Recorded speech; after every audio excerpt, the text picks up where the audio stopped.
ಈ ಸೈಟ್ ಯಾರಿಗೆ ಗೊತ್ತಿರುತ್ತೆ ಅಂದರೆ ಇಂಜಿನಿಯರ್ಸಿಗೆ ಮಾತ್ರ ಗೊತ್ತಿರುತ್ತೆ. ಎಕ್ಸಿಕ್ಯೂಟಿವ್ ಇಂಜಿನಿಯರ್ಸ್ ಆ್ಯಂಡ್ AEEಗಳಿಗೆ ಮಾತ್ರ ಗೊತ್ತಿರುತ್ತೆ. EM ಗೊತ್ತಿರುತ್ತೆ. ಎಲ್ಲಿರುತ್ತೆ ಏನಿದೆ ಅಂತ, ಎಲ್ಲಿ ಯಾವ ಸೈಟ್ ಖಾಲಿ ಇದೆ, ಯಾವ ಸೈಟ್ ಕೇಸ್ ಕ್ಲಿಯರ್ ಆಗಿದೆ ಗೊತ್ತಿರೋದು ಇವ್ರು ಮಾತ್ರ 3 ಜನಕ್ಕೆ. ಬಟ್ ಯಾವ ಜಗತ್ತು ಕಮಿಷನರಿಗೂ ಅವ್ರು ಹೇಳಲ್ಲ ಇದನ್ನ. ಸೆಕ್ರೆಟರಿ ಅವರಿಗೂ ಗೊತ್ತಿರಲ್ಲ. IASಗಳಿಗೂ ವಿಷಯ ಪಾಪ ಗೊತ್ತಿರಲ್ಲ ಯಾವ ಸೈಟ್ ಖಾಲಿ ಇದೆ. ಗೊತ್ತಿರೋದು ಓನ್ಲಿ ದ ಇಂಜಿನಿಯರ್. ತಗೊಂಡವರು ಹುಷಾರಾಗಿ ಹೋಗ್ಬಿಡ್ತಾರೆ. ಇಮ್ಮಿಡಿಯೇಟ್ ಅದಕ್ಕೆ ಪ್ಲಾನ್ ಸ್ಯಾಂಕ್ಷನ್ ಮಾಡಿ ಬಿಲ್ಡಿಂಗ್ ಕಟ್ಕೊಂಡ್ಬಿಟ್ಟು ಅದು ಮಾತ್ರ ಬೇಗ ಮಾಡಬೇಕು. ಯಾಕಂತ ಹೇಳಿದ್ರೆ ಇಟ್ಸ್ ಆಲ್ಟರ್ನೇಟ್. ಅದು ಏನಾಗುತ್ತೆ, ಅವರು BDA ಒಳಗಡೆ ಆಟ ಆಡ್ತಾರೆ. ಏನಾಗುತ್ತೆ, BDA ಒಳಗಡೆ ಹೋಗ್ತಾರೆ, ಆಲ್ಟರ್ನೇಟ್ ಮೀಟಿಂಗ್ ಪಾಸ್ ಮಾಡ್ತಾರೆ. ತಿಂಗಳಿಗೊಂದು BDA ಮೀಟಿಂಗ್ ಅಂತ ಇರುತ್ತೆ. ಅಲ್ಲಿ ಆಲ್ಟರ್ನೇಟ್ ಸೈಟ್ಗಳಿಗೆ ಇದಕ್ಕೆ ಆಲ್ಟರ್ನೇಟ್ ಕೊಡ್ಬೋದು ಅಂತೇಳಿ. ಅದರಲ್ಲಿ ಈ ಮಧ್ಯವರ್ತಿಗಳು ನಿಮ್ಮ ವೀಕ್ನೆಸ್ ತಿಳಿದೋಗುತ್ತೆ. ಈ ಸೈಟ್ ಇವ್ರಿಗೆ ಅಲಾಟ್ ಆಗಿದೆ, ಒಂದು ವಾಟ್ ಎವರ್ ಒಂದು ಸೈಟ್ ನಂಬರ್ ಸ್ಟಾರ್ಟ್ ಆಗಿದೆ. ನಾನು ಹೇಳ್ತೀನಿ, ಇವಾಗ ಈ ಲ್ಯಾಂಡ್ ಲಾರ್ಡ್ಗಳು ಏನು ಕೇಸ್ ಹಾಕಿರ್ತಾರೆ, ಕೋರ್ಟಲ್ಲಿ ಏನು ಕೇಸ್ ನಡೆಸ್ತಾರೆ, ಆವಾಗ ಈ ಮಧ್ಯವರ್ತಿಗಳು ಬರ್ತಾರೆ. ಮಧ್ಯವರ್ತಿಗಳಿಂದ ಅಲ್ಲಿಂದ ಸ್ಟಾರ್ಟ್ ಆಗುತ್ತೆ. ನೋಡು, ಈ ಥರ ಕೇಸ್ ಇದೆ, ನಿಮ್ಮ ಆಲ್ಟರ್ನೇಟ್ ಸೈಟ್ ನಿಮಗೆ ಅಲಾಟ್ ಆಗಿದ್ದರಿಂದ ನೀವು BDA ಹೋಗಿ ಸಾಕಾಗಿರುತ್ತೆ. ಯಾಕಂದರೆ BDAನಲ್ಲಿ ಇದು 1-2 ವರ್ಷಕ್ಕೆ ಮುಗಿಯೋ ಕಥೆ ಅಲ್ಲ. ಇದು ಟಿಲ್ ಸುಪ್ರೀಂ ಕೋರ್ಟ್ ತನಕ ಹೋಗಿರೋ ತುಂಬ ಸ್ಟೋರಿಗಳು ಇವತ್ತು ಇದೆ. ಇನ್ನೂ ಕೇಸ್ಗಳು ನಡೀತಾ ಇದೆ. ಬೆಂಗಳೂರಲ್ಲಿ ಇಷ್ಟು ವರ್ಷ ಮುಖ್ಯಮಂತ್ರಿಗಳೇ ಇದ್ದವರು, ಅದು ಯಾವ ಲೆಕ್ಕಕ್ಕೂ ಇಲ್ಲ. ಇಲ್ಲಿ ಒಬ್ಬ ಸಾಮಾನ್ಯರಿಂದ ಸಾಮಾನ್ಯ 100 ಕೋಟಿ ಮಾಡ್ತಾನೆ. ಇದಕ್ಕಿಂತ ಜಾಸ್ತಿ ಒಬ್ಬ ಬ್ರೋಕರ್ ಮಾಡ್ತಾನೆ. ನೀವು ನಂಬ್ತೀರ? BDA ಒಳಗಡೆ ಬ್ರೋಕರ್ ಮಾಡ್ತಾನೆ. ನೀವು ನಂಬ್ತೀರ ಬಿಡ್ತಿರ? ಇವತ್ತು ಕೆಲವು ಬಿಲ್ಡರ್ಗಳು ಬ್ರೋಕರ್ಗಳು BDAದ್ದು ಹೆಸರು ಬೇಡ, ಒಳ್ಳೊಳ್ಳೆ ಬಿಲ್ಡರ್ಗಳು ಬ್ರೋಕರ್ಗಳು BDA. ಮಾನ್ಯ ವೀಕ್ಷಕರೇ, ರಾಜ್ಯದಾದಂತ ದೊಡ್ಡ ಸುದ್ದಿ ಅಂತ ಹೇಳಿದ್ರೆ ಮೂಡ ಅಂದ್ಕೊಳ್ಳೆ ಮತ್ತೊಂದು ನೆನಪಾಗೋದು BDA ಆದ್ಮೇಲೆ ಇನ್ನೊಂದು ಅರ್ಬನ್ ಡೆವಲಪ್ಮೆಂಟ್. ಅದೆಲ್ಲದಕ್ಕಿಂತ ಹೆಚ್ಚಾಗಿ ದೊಡ್ಡ ಬೆಳವಣಿಗೆ ನಡೀತೆ. ಅದೇನಂತ ಹೇಳಿದ್ರೆ 4 ಸೈಟ್ಗಳು ನಿನ್ನೆ ವಾಪಸ್ ಆಗುತ್ತೆ. ಹಾಗಾದ್ರೆ ಈ ವಾಪಸ್ ಕೊಡುವತ್ತಿಗೆ ಏನ್ ಮೂಡ ಇದನ್ನ ವಾಪಸ್ ತಗೊಳುತ್ತೆ, ಸೆಕ್ಷನ್ 8 ರೂಲ್ 30 ಪ್ರಕಾರ ಅದನ್ನ ವಾಪಸ್ ತಗೊಳ್ತಾರಂತೆ. ಸರ್, ಈಗ ತುಂಬಾ ಆಶ್ಚರ್ಯ ಅಂದ್ರೆ, ನಾವು BDA ಅಂತ ಹೇಳಿ ನಾವೆಲ್ಲ ಮಧ್ಯಮ ವರ್ಗ ಕುಟುಂಬದವರು ನಾವು ಅಪ್ಲೈ ಮಾಡ್ತೇವೆ ತುಂಬಾ ದಿವಸ, ವರ್ಷಗಟ್ಲೆ. ಆ ನಂತರ ಕೊನೆಗೆ ನಮಗೆಲ್ಲೋ ಸಿಗುತ್ತೆ ಒಂದೊಂದು ಸೈಟು. ನಾನು ಅದೇ ರೀತಿನೇ ಈ ರಸ್ತೆಯಲ್ಲಿ ನೋಡ್ತಾ ಇದ್ದೆ. ಮೊದಲು ಒಂದು 20-25 ವರ್ಷಗಳು ಸುಮಾರು ಜನ ಫೋಟೋ ತೆಗಿಸ್ತಾ ಇದ್ರು, ಫ್ಯಾಮಿಲಿ ಫೋಟೋಗಳು. ನಾವು ನೋಡ್ತಾ ಇದ್ವಿ, ಹೋಗಿ ಹತ್ರ ಕೇಳ್ತಾ ಇದ್ದೆ, ಸೈಟ್ ನಮ್ದಪ್ಪ, 30-40 ತೊಗೊಂಡಿದ್ದೇನೆ, 40-60 ತೊಗೊಂಡಿದ್ದೇನೆ ಅನ್ನೋರು, ಕೆಲವೊಬ್ರು 20-30 ತೊಗೊಂಡಿದ್ದೇನೆ ಅನ್ನೋರು. ನಮಗೆ ಅವರು ನೋಡಿಕೊಳ್ಳೆ ನಾವು ಒಂದು ಸೈಟ್ ತಗೋಬೇಕಲ್ಲ ಅನ್ನುವಂಥದ್ದು ಒಂದು ಆಸೆ ಬರ್ತಾ ಇತ್ತು ಆ ಕಾಲದಲ್ಲಿ. ಅದಾದ ನಂತರ ನಾನು ಈಗ ಆ ರಸ್ತೆಯಲ್ಲಿ ಹೋಗ್ತಾ ಇರುವಾಗ ನೋಡ್ತಾ ಇರ್ತೇನೆ, ಅಲ್ಲೆಲ್ಲ ಮಲ್ಟಿ ಸ್ಟೋರ್ ಬಿಲ್ಡಿಂಗು, ಅಪಾರ್ಟ್ಮೆಂಟ್ಗಳು ಸುಮಾರು ಬಂದಿರ್ತವೆ. ನನಗೆ ಆಶ್ಚರ್ಯ ಆಗುತ್ತೆ ಅದು ನೋಡಿದ ಕೂಡ. ಹಾಗಾದ್ರೆ ಆ ಜನ ಎಲ್ಲಿ ಹೋದ್ರು? ಹೀಗಾದ್ರೆ BDA, UD, ಮೂಡ ಅಂದ್ರೆ ಮೈಸೂರು ಅರ್ಬನ್ ಡೆವಲಪ್ಮೆಂಟ್ ಪ್ರಾಧಿಕಾರ ಅಂತಾರೆ.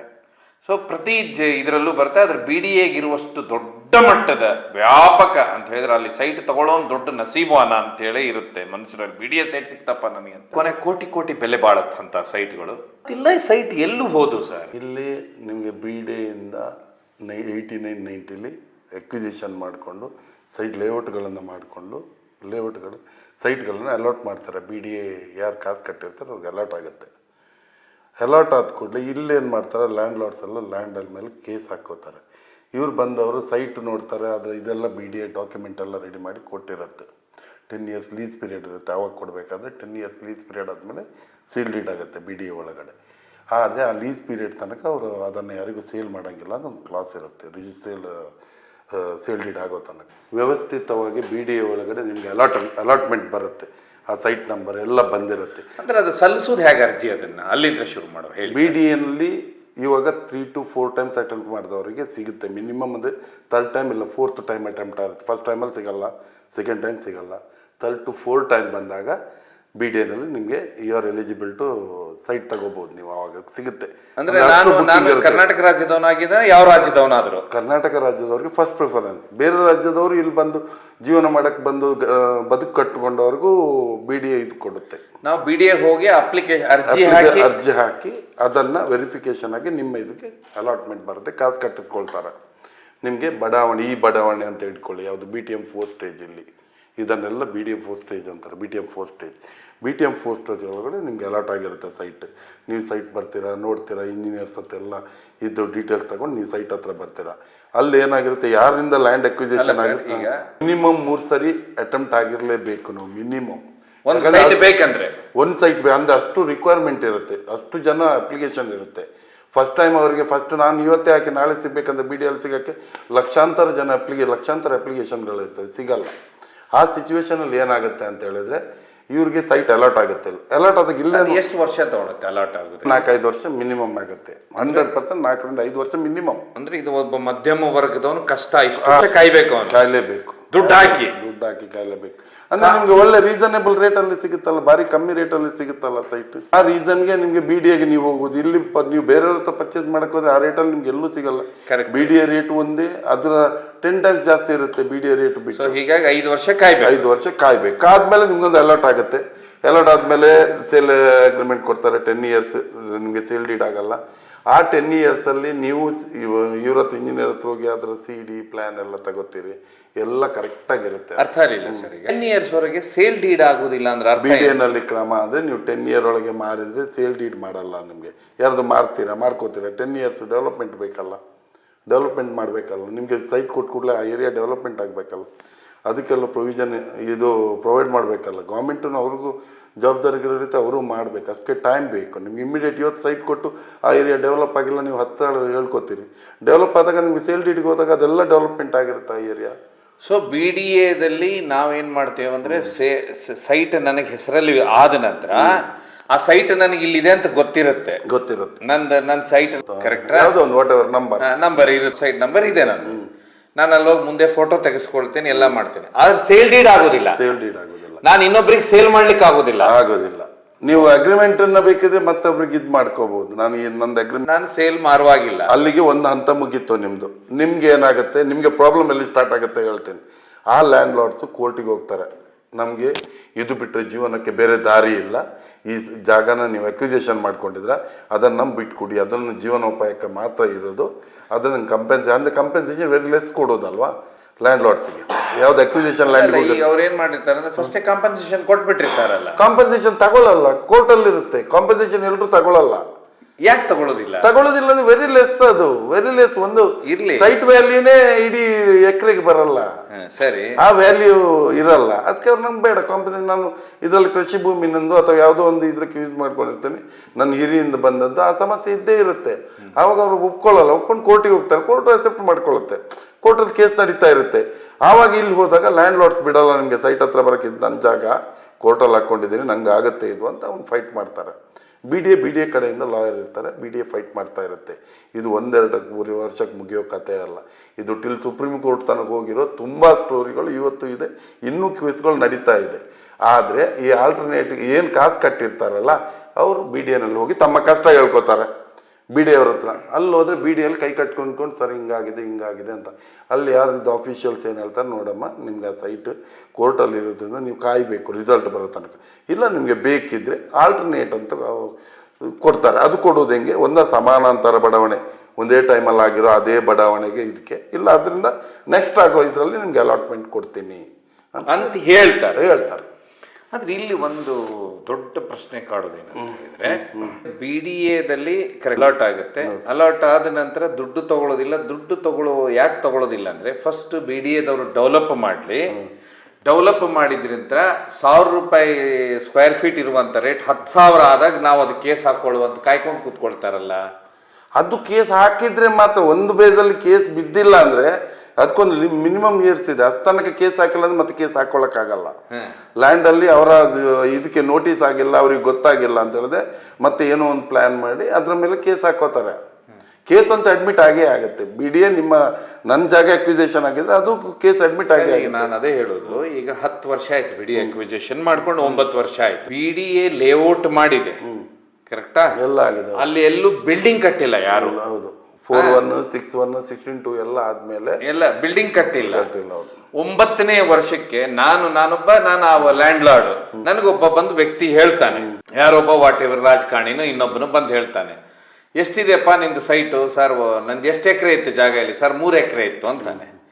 3 ಎಕರೆ ಇತ್ತು ಅಂದ ಕೂಡ್ಲೇನೆ, ನೋಡು ಇದನ್ನ ನಾನೊಂದು ಬಿಲ್ಡರ್ಗೆ ನಿನಗೆ ಜಾಯಿಂಟ್ ವೆಂಚರ್ ಮಾಡ್ತೀನಿ, ಆದ್ಮೇಲೆ ವ್ಯವಹಾರ ಆದ್ಮೇಲೆ ನೀನು ನನಗೆ ಏನು ಮಾಡ್ಬೇಕಂತ ಹೇಳಿದ್ರೆ, ನೀನೀಗ ಕೇಸ್ ಹಾಕ್ಬೇಕು, ಇದ್ರ ಮೇಲೆ ಒಂದು ಕೇಸ್ ಹಾಕು ಕೋರ್ಟಲ್ಲಿ. ಏನಂತ ಹೇಳಿದ್ರೆ, ನಾನು ಇದ್ರ ಕಾಂಪನ್ಸೇಷನ್ ತಗೊಂಡಿಲ್ಲ, BDAದವ್ರು ಇದನ್ನ ಅಕ್ವಿಸಿಷನ್ ಮಾಡಿದ್ದಾರೆ, ನಾನು ಬೇರೆ ಏನು ಮಾರ್ಗ ಇಲ್ಲ ಅಂತ ಕೇಸ್ ಹಾಕು ನೀನು ಕೋರ್ಟಲ್ಲಿ ಹೋಗಿ. ಅವಾಗ ಕೋರ್ಟ್ ಅಕ್ಸೆಪ್ಟ್ ಮಾಡುತ್ತೆ. ಕೋರ್ಟ್ ಯಾವತ್ತಿದ್ರು ನಿಮ್ ಕೇಸ್ ಅಕ್ಸೆಪ್ಟ್ ಆಗುತ್ತೆ. ಬಟ್ ನಿಮ್ಗೆ ಕಂಪೆನ್ಸೇಷನ್ ಬಿದ್ಮೇಲೆ ಕೋರ್ಟಲ್ಲೇ ಇರುತ್ತೆ ಅಮೌಂಟ್. ನೀವು ರಿಸೀವ್ ಮಾಡಿಲ್ಲ ಅಂತ ಇಟ್ಕೊಳ್ಳಿ, ಕೇಸ್ ಒಪ್ಕೊಳ್ಳುತ್ತೆ, ಕೋರ್ಟ್ ಯಾವತ್ತೂ ಅಕ್ಸೆಪ್ಟ್ ಮಾಡ್ಕೊಳ್ಳುತ್ತೆ. ಆದ್ರೆ ನನ್ನ ಗಮನಕ್ಕೆ ಬಂದಿಲ್ಲ ಅನ್ನೋದನ್ನ ಸ್ವಲ್ಪ ಇದು ಮಾಡ್ಬೇಕು. ಯಾಕಂದ್ರೆ ನನ್ನ ಲ್ಯಾಂಡು ನಾನು ಸ್ವಲ್ಪ ದೂರದಲ್ಲಿದ್ದೀವಿ, ಆ ಡೆವಲಪ್ಮೆಂಟ್ ಆಗಿರೋ ಸಿಚುವೇಶನ್ ನಂಗೆ ಗೊತ್ತಿಲ್ಲ. ಅಥವಾ ನಾನು ಕಾಂಪನ್ಸೇಷನ್ ತಗೊಂಡು ಬಿಟ್ಟಿದ್ರೆ, ಕಾಂಪನ್ಸೇಷನ್ ತಗೊಂಡಿದ್ರೆ ನಿಮಗೆ ಕೋರ್ಟ್ ಫೇವರ್ ಆಗಿ ಮಾಡಲ್ಲ. ಯಾಕಂದರೆ BDA ಮಾಡಿರೋದು ಒಂದು ಪರ್ಪಸ್ಸಿಗೆ, ವಸತಿ ಪರ್ಪಸ್ಗೆ ಮಾಡಿರುತ್ತೆ. ವಸತಿಗಳನ್ನು ಕೊಡಬೇಕು, ಸಾಮಾನ್ಯ ಜನರ ವಸತಿಗೆ ವಸತಿ ಇದು ನಾವು ಪ್ರೊವೈಡ್ ಮಾಡಬೇಕು ಗೌರ್ಮೆಂಟಿಂದ ಒಂದು ಕಮ್ಮಿ ರೇಟಲ್ಲಿ, ಅವರು ರೀಸನೇಬಲ್ ಆಗಿ ಒಂದು ಬದುಕೋಕ್ಕೊಂದು ಅವಕಾಶ ಸಿಗಬೇಕಂತ ಮಾಡಿರುತ್ತೆ. ಆ ಥರ ನೀವು ಕಂಪನ್ಸೇಷನ್ ತಗೊಂಡು ಕ್ಲೈಮ್ಗೆ ಹೋಗೋಕ್ಕಲ್ಲ, ನಿಮ್ಗೆ ಒಂದು ಸೈಟ್ ಕೊಡುತ್ತೆ, 1 ಎಕರೆಗೆ ಒಂದು ಸೈಟ್ ಸಿಗುತ್ತೆ. 1 ಎಕರೆ ನಿಮ್ಮ ಜಾಗ ಹೋದರೆ ಒಂದು ಕಂಪನ್ಸೇಷನ್ ಅಂತ ಒಂದು ಸೈಟು ಕೊಟ್ಟಿರ್ತಾರೆ. ನಿಮ್ಮನ್ನೇನು ಬೀದಿಗೆ ತಳ್ಳಲ್ಲ ಗೌರ್ಮೆಂಟ್. ಅದೆಲ್ಲ ಕರೆಕ್ಟಾಗಿ ಸಿಸ್ಟಮ್ಯಾಟಿಕ್ ಆಗಿ BDA ಇದರಲ್ಲಿ ಸಮಸ್ಯೆ ಎಲ್ಲಿ ಸ್ಟಾರ್ಟ್ ಆಗಿದೆ ನಾನು ಹೇಳ್ತೀನಿ. ಇವಾಗ ಈ ಲ್ಯಾಂಡ್ ಲಾರ್ಡ್ಗಳು ಏನು ಕೇಸ್ ಹಾಕಿರ್ತಾರೆ, ಕೋರ್ಟಲ್ಲಿ ಏನು ಕೇಸ್ ನಡೆಸ್ತಾರೆ, ಆವಾಗ ಈ ಮಧ್ಯವರ್ತಿಗಳು ಬರ್ತಾರೆ. ಮಧ್ಯವರ್ತಿಗಳಿಂದ ಅಲ್ಲಿಂದ ಸ್ಟಾರ್ಟ್ ಆಗುತ್ತೆ. ನೋಡು, ಈ ಥರ ಕೇಸ್ ಇದೆ, ನಿಮ್ಮ ಆಲ್ಟರ್ನೇಟ್ ಸೈಟ್ ನಿಮಗೆ ಅಲಾಟ್ ಆಗಿದ್ದರಿಂದ ನೀವು BDA ಹೋಗಿ ಸಾಕಾಗಿರುತ್ತೆ. ಯಾಕಂದರೆ BDAನಲ್ಲಿ ಎಷ್ಟು ಜನರ ಸಮಸ್ಯೆ ಅಂತ ಅವ್ರು ಕೇಳ್ತಾರೆ. ಎಲ್ಲ ಮೀಟಿಂಗ್ ಇಡ್ತಾರೆ, PROಗೆ ಹೋಗ್ತೀರಿ, ಎಲ್ಲ ಆಡ್ತೀರಿ, ಅಲ್ಲಿ ಇವತ್ತು ಮೀಟಿಂಗ್ ಇದೆ, ನಾಳ್ದು ಮೀಟಿಂಗ್ ಇದೆ, ಮೀಟಿಂಗಲ್ಲಿ ಇದು ಮಾಡ್ತೀವಿ ಅಂತ ಆಲ್ಟರ್ನೇಟ್ ಮೀಟಿಂಗ್ ಆಗಬೇಕು. ಅದರಲ್ಲಿ ನಿಮ್ಗೆ ಆಲ್ಟರ್ನೇಟ್ ಅವ್ರ ಸಮಸ್ಯೆಗಳು, ನೀವು ಆಲ್ಟರ್ನೇಟಿಗೆ ಹೋಗಿ ನಿಮ್ಗೆ ಆ ಸೈಟ್ ಬೇಡ ಅಂದರೆ ಇಲ್ಲದೆ ಕಾಯಿರಿ ಕೋರ್ಟ್ ತೀರ್ಪು ಬರೋ ತನಕ BDA ಅವರು ಹೇಳ್ತಾರೆ. ಭೂಮಿ ಮಾಲೀಕ ಅಲ್ಲದಲ್ಲದೆ ಸುಸ್ತಾಗ್ಬಿಡ್ತಾನೆ. ಭೂಮಿ ಮಾಲೀಕ ಅಲ್ಲಿ ಬಿಡಿ, ಭೂಮಿ ಮಾಲೀಕ ಸೇಫ್ ಆಗಿ ಅಲ್ಲಿ ಕೋರ್ಟಲ್ಲಿ ಹಾಕ್ಕೊಂಡು ನಂಗೇನೋ ಒಂದು ವ್ಯವಸ್ಥೆ ಆಗುತ್ತೆ ಅಂತ ತಲೆಯಲ್ಲಿ ಇಟ್ಕೊಂಡು, ಈ ತಗೊಂಡು ಸೈಟ್ ಅಲರ್ಟ್ ಆಗಿದ್ದವ್ರು ಸಾಮಾನ್ಯ ಮನುಷ್ಯ, ಸಾಮಾನ್ಯ ಜನ ಸೈಟಿಗೆ ಏನು ಇದು ಮಾಡಿರ್ತಾರೆ, ಅವರಿಗೆ ಆ ಕಡೆ BDA ಇಂದ ಬರೋ ರಿಸಲ್ಟನ್ನು ಅರಗಿಸ್ಕೊಳಕ್ಕಾಗಲ್ಲ. ಯಾಕಂದರೆ ನೀನು ಕೋರ್ಟಿಂದ ರಿಸಲ್ಟ್ ಬರೋ ತನಕ ಕಾಯಬೇಕು. ಅಲ್ಲಿ ಸಿಕ್ಕಿಲ್ಲ ಅಂದರೆ ಏನಂತ ಕೇಳ್ತಾರೆ ಯಾರು ಸಾಮಾನ್ಯ ಜನ. ಅಲ್ಲೂ ಸಿಕ್ಕಿಲ್ಲ ಅಂದರೆ ಇನ್ನು ಬೇರೆ ಬಡಾವಣೆಯಲ್ಲಿ ನಿಮ್ಗೆ ಕೊಡ್ತೀವಿ ಅಂತಾರೆ. ಅದರಲ್ಲಿ ಈ ಮಧ್ಯವರ್ತಿಗಳು ನಿಮ್ಮ ವೀಕ್ನೆಸ್ ತಿಳಿದೋಗುತ್ತೆ. ಈ ಸೈಟ್ ಇವ್ರಿಗೆ ಅಲಾಟ್ ಆಗಿದ್ದೀವಿ, ಒಂದು ಒಂದು ಸೈಟ್ ನಂಬರ್ ಯಾವುದೋ ಒಂದು, ನೀವೇನು ಮಾಡ್ತೀರಿ, ಆ ಮಧ್ಯವರ್ತಿನ ಕರಿತೀರಿ, ಏನು ಸಮಸ್ಯೆ ಹಿಂಗಾಗಿದೆ, ಯಾರ ಹತ್ರ ಹೋಗ್ತೀರಿ, ನಿಮ್ಗೆ ಗೊತ್ತಿದ್ದವ್ರ ಹತ್ರ, ಹಿಂಗಾಗಿದೆ, ಇದೆಲ್ಲ ಕತೆ ಆಗೋದಿಲ್ಲ. BDA ಒಳಗಡೆ ಯಾವುದು ಇದು ಮಾಡೋಕ್ಕಾಗಲ್ಲ. BDA ಒಂದು ರೂಲ್ಸ್ ಇದೆ, ಒಂದು ಸಮಾನಾಂತರ ಬಡಾವಣೆ ಇಲ್ಲ ನೆಕ್ಸ್ಟ್ ಬಡಾವಣೆಯಲ್ಲಿ ಕೊಡ್ತೀನಿ ಅಂತಾರೆ ಅಂತೇಳಿ ಇವರೆಲ್ಲ ಪಾಪ ಎದುರಿಸ್ತಾರೆ ಈ ಮಧ್ಯವರ್ತಿಗಳು. ಅದರಲ್ಲಿ ಏನು ಸಮಸ್ಯೆ ಹುಟ್ಟುತ್ತೆ ಅಂದರೆ, ಮಧ್ಯವರ್ತಿಗಳಿಗೆ ಒಂದು ಏನು ಲಾಭ ಆಗುತ್ತೆ ಅಂದರೆ, ಆ ಸೈಟ್ಗಳನ್ನು ಅವರು ಬೈ ಮಾಡ್ತಾರೆ. ನೀವೇನೋ ಒಂದು ಕಟ್ಟಿರ್ತೀರ, ಅದಕ್ಕೊಂದು 5 ಟೈಮ್ಸ್ ಜಾಸ್ತಿ ಕೊಟ್ಟು ಅವ್ರು ಬೈ ಮಾಡ್ತಾರೆ. ಒಂದು 500 ರೂಪಾಯಿ 300 ರೂಪಾಯಿ ಬಿದ್ದಿರುತ್ತೆ, 1000 ರೂಪಾಯಿ 500 ರೂಪಾಯಿ ಪರ್ಚೇಸ್ ಸ್ಕ್ವೇರ್ ಫೀಟಿಗೆ. ಅದು ಏನಾಗುತ್ತೆ, ಅವರು BDA ಒಳಗಡೆ ಆಟ ಆಡ್ತಾರೆ. ಏನಾಗುತ್ತೆ, BDA ಒಳಗಡೆ ಹೋಗ್ತಾರೆ, ಆಲ್ಟರ್ನೇಟ್ ಮೀಟಿಂಗ್ ಪಾಸ್ ಮಾಡ್ತಾರೆ. ತಿಂಗಳಿಗೊಂದು BDA ಮೀಟಿಂಗ್ ಅಂತ ಇರುತ್ತೆ. ಅಲ್ಲಿ ಆಲ್ಟರ್ನೇಟ್ ಸೈಟ್ಗಳಿಗೆ ಇದಕ್ಕೆ ಆಲ್ಟರ್ನೇಟ್ ಕೊಡ್ಬೋದು ಅಂತೇಳಿ ಕೊಡ್ತಾರೆ. ಮೀಟಿಂಗಲ್ಲಿ ಇದಾಗುತ್ತೆ. ಆ ಮೀಟಿಂಗಲ್ಲಿ ಕಮಿಷನರು, BDA ಸೆಕ್ರೆಟ್ರಿ ಇರ್ತಾರೆ, ಕೆಲವು ಡಿಪಾರ್ಟ್ಮೆಂಟ್ಗಳವರೆಲ್ಲ ಇರ್ತಾರೆ. ಎಲ್ಲರೂ ಒಂದು ಮೀಟಿಂಗಲ್ಲಿ ಯಾವ್ದು ಇದಿರುತ್ತೆ ಅದನ್ನು ಪಾಸ್ ಮಾಡ್ತಾರೆ. BDA ಒಳಗಡೆ ಪಾಸ್ ಆದಮೇಲೆ ಏನಾಗುತ್ತೆ, ನೀವು ಆ ಫೈಲ್ನ ತಗೊಂಡು ಹೋಗ್ತೀರಿ, ಆಲ್ಟರ್ನೇಟ್ ಕೊಡ್ಬೋದು ಅಂತ.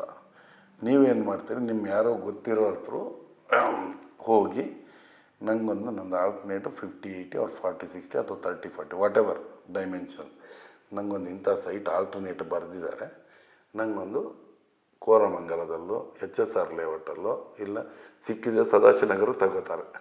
ತಾಕತ್ತಿದ್ರೆ ಅಲ್ಲಿಗೆ ಹೋಗ್ತಾರೆ. ನಾವೊಂದು ಸೈಟ್ ಹುಡ್ಕೊಂಬರ್ತೀವಿ, ಇಂಜಿನಿಯರ್ ಹತ್ರ ಹೋಗಿ CD ತಗೊಂಬರ್ತೀವಿ. ಸೈಟ್ ಯಾರಿಗೆ ಗೊತ್ತಿರುತ್ತೆ ಅಂದರೆ ಇಂಜಿನಿಯರ್ಸಿಗೆ ಮಾತ್ರ ಗೊತ್ತಿರುತ್ತೆ, ಎಕ್ಸಿಕ್ಯೂಟಿವ್ ಇಂಜಿನಿಯರ್ಸ್ ಆ್ಯಂಡ್ AEEಗಳಿಗೆ ಮಾತ್ರ ಗೊತ್ತಿರುತ್ತೆ, EMಗೆ ಗೊತ್ತಿರುತ್ತೆ ಎಲ್ಲಿರುತ್ತೆ ಏನಿದೆ ಅಂತ. ಎಲ್ಲಿ ಯಾವ ಸೈಟ್ ಖಾಲಿ ಇದೆ, ಯಾವ ಸೈಟ್ ಕೇಸ್ ಕ್ಲಿಯರ್ ಆಗಿದೆ ಗೊತ್ತಿರೋದು ಇವ್ರು ಮಾತ್ರ 3 ಜನಕ್ಕೆ. ಬಟ್ ಯಾವ ಜಗತ್ ಕಮಿಷನರಿಗೂ ಅವ್ರು ಹೇಳಲ್ಲ ಇದನ್ನು, ಸೆಕ್ರೆಟ್ರಿ ಅವರಿಗೂ ಗೊತ್ತಿರಲ್ಲ, IASಗಳಿಗೂ ವಿಷಯ ಪಾಪ ಗೊತ್ತಿರಲ್ಲ, ಯಾವ ಸೈಟ್ ಖಾಲಿ ಇದೆ ಗೊತ್ತಿರೋದು ಓನ್ಲಿ ದ ಇಂಜಿನಿಯರ್ಸ್. ಅರ್ಥ ಆಯ್ತಾ ನಿಮಗೆ? ಆ ಇಂಜಿನಿಯರ್ಸ್ ಏನು ಮಾಡ್ತಾರೆ, HSR ಒಂದು ರೇಟ್ ಫಿಕ್ಸ್ ಮಾಡ್ತಾರೆ, ಜಯನಗರಲ್ಲಾದರೂ ಒಂದು ರೇಟ್ ಫಿಕ್ಸ್ ಮಾಡ್ತಾರೆ, BSK 6 ಫೇಸ್ ಅಲ್ಲಾದರೂ ಒಂದು ರೇಟ್ ಫಿಕ್ಸ್ ಮಾಡ್ತಾರೆ, M4 ಸ್ಟೇಜ್ ಅದು ಒಂದು ರೇಟ್ ಫಿಕ್ಸ್ ಮಾಡ್ತಾರೆ. ಪರ್ ಸ್ಕ್ವೇರ್ ಫೀಟ್ 1000ದಿಂದ 4000 ತನಕ ರೇಟ್ ಇವರು ಫಿಕ್ಸ್ ಮಾಡ್ತಾರೆ. ನಾನೊಂದು CD ಕೊಡಬೇಕಾದ್ರೆ, ಅಲ್ಲಿದ್ದು ಬೇರೆ ನೀನು ಮಾಡ್ಕೊ, CD ನಿಂಗೆ ನಾನು ಕೊಡ್ತೀನಿ, ಅಲ್ಲಿ ಫೈಲ್ ರೆಡಿ ಮಾಡು ಅಂತಾರೆ. ಒಂದು ಸೈಟಿಗೆ ಒಂದು 2000ನೇ ಮಿನಿಮಮ್ ಅಂತ. ಇವಾಗ ಒಂದು 3-4 ಸಾವಿರಕ್ಕೆಲ್ಲ ಹೋಗಿದೆ. ಅಂದರೆ ಆ ರೇಟುಗಳು ಹಂಗಿದೆ, 25, 30, 40 ಸಾವಿರ ಎಲ್ಲ ಇದೆ ಸ್ಕ್ವೇರ್ ಫೀಟ್. ಸದಾಶಿವನಗರ ಎಲ್ಲ ಇಲ್ಲ ಬಿಡಿ. HSR, ಸದಾಶಿವನಗರ, ಕೋರಮಂಗಲ ಅದೇನೋ ಮುಗ್ದೋದ ಕತೆ. ನಾನಿದು ಹಳೆ ಸ್ಟೋರಿಯಿಂದ ಒಂದು 5-10 ವರ್ಷ ಹಿಂದಿನ ಕತೆ ಹೇಳೋದು. ಅಲ್ಲೇನಾಗುತ್ತೆ, ಅವರು ಆ ಸೈಟ್ಗಳನ್ನು ಏನು ಮಾಡ್ಕೋತಾರೆ, ನಿಮ್ಗೆ 1,500 ಕೊಟ್ಟಿದ್ದಾರೆ ಲ್ಯಾಂಡ್ ಲಾರ್ಡ್ ಆಲ್ರೆಡಿ.